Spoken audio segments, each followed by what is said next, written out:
Restaurant Radio. Remember those commercials, with Sam Elliott, beef, it's what's for dinner? Yes. Well, yes. there is a brand new voice of beef, and it is our very own Bill Kurtis. Bill, welcome to the show. Thank you very much, Dane. Tom, good to see you. It's always good talking to you, Bill. What's exciting in your life? What's going on? Tallgrass Beef. It's what's for dinner.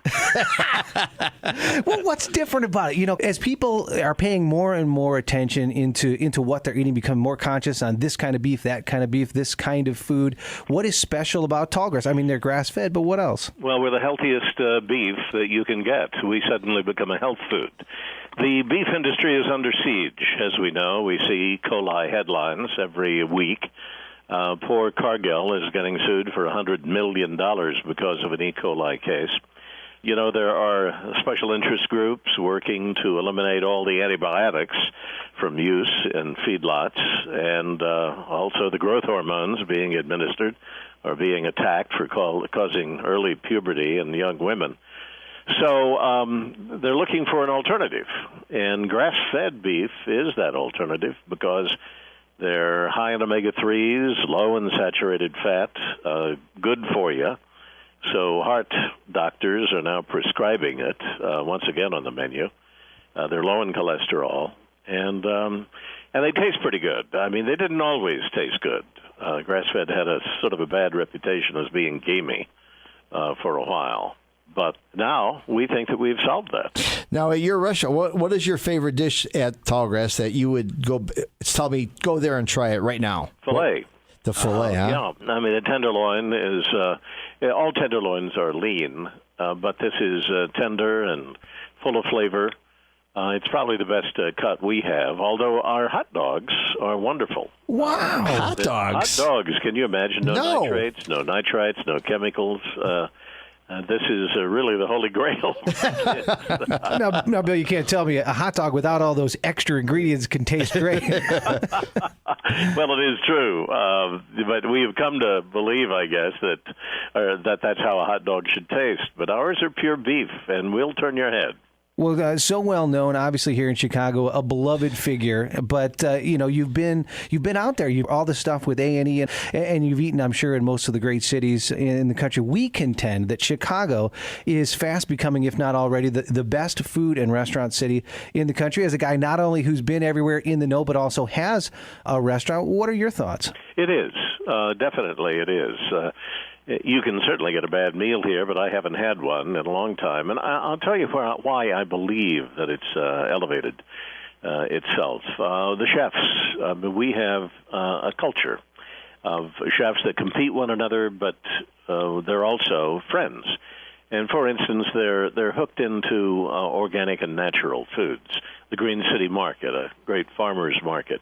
Somebody was touting me. I was out shooting commercials in Santa Monica.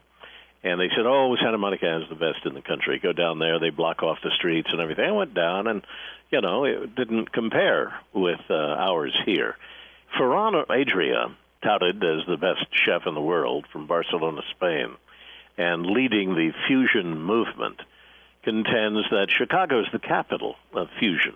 The foam, it gets a little precious for a lot of people. It's not steak and potatoes, but the foam representing the surf of the ocean crashing upon, crushed peanuts to represent the sandy beach, that kind of thing.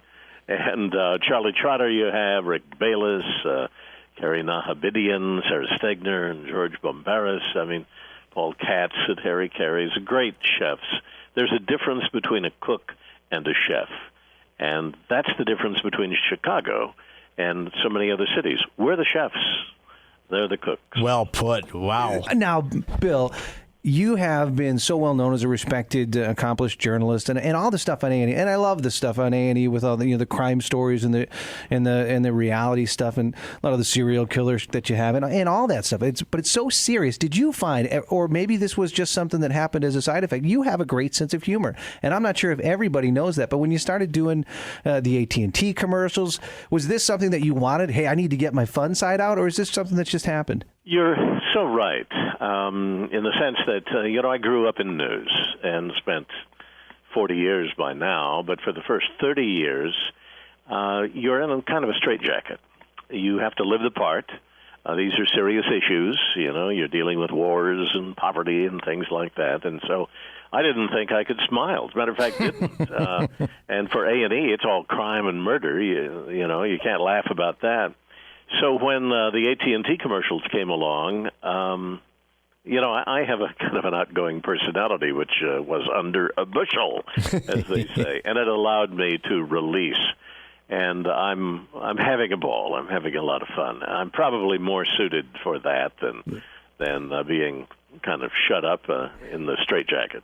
Well, we're excited for all the success. We, of course, here in Chicago, I'm sure you've heard a whole bunch of that as you've come back and done some things where people say that they're really proud when you do things out there in the world of broadcasting. Chicagoans feel like that's our guy. That's right. Out there making good. And you're also making good with Tallgrass Beef, making great beef and also serving it up. The website is tallgrassbeef.com. Bill, can people get it off of the website and order it, or do they have to go to the restaurant to get it? Well, both places.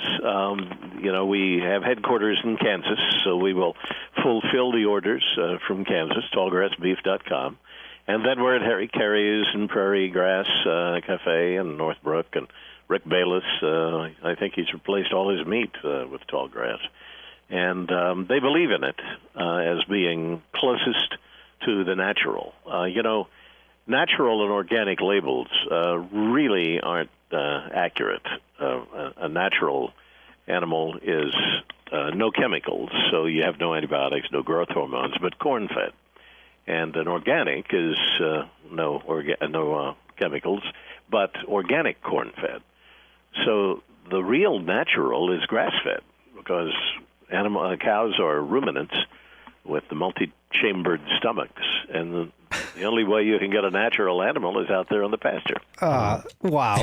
This is deep. Multi-chambered stomachs. Deep. This is the first time that's been on the show. Bill Kurtis behind so much of the great entertaining television we watch, and also behind the beef empire that is Tallgrass Beef. Go to tallgrassbeef.com. Bill Kurtis, thanks so much for being in Restaurant Radio. Dave and Tom, thank you. Good to be here. Thanks, Bill. Bye-bye.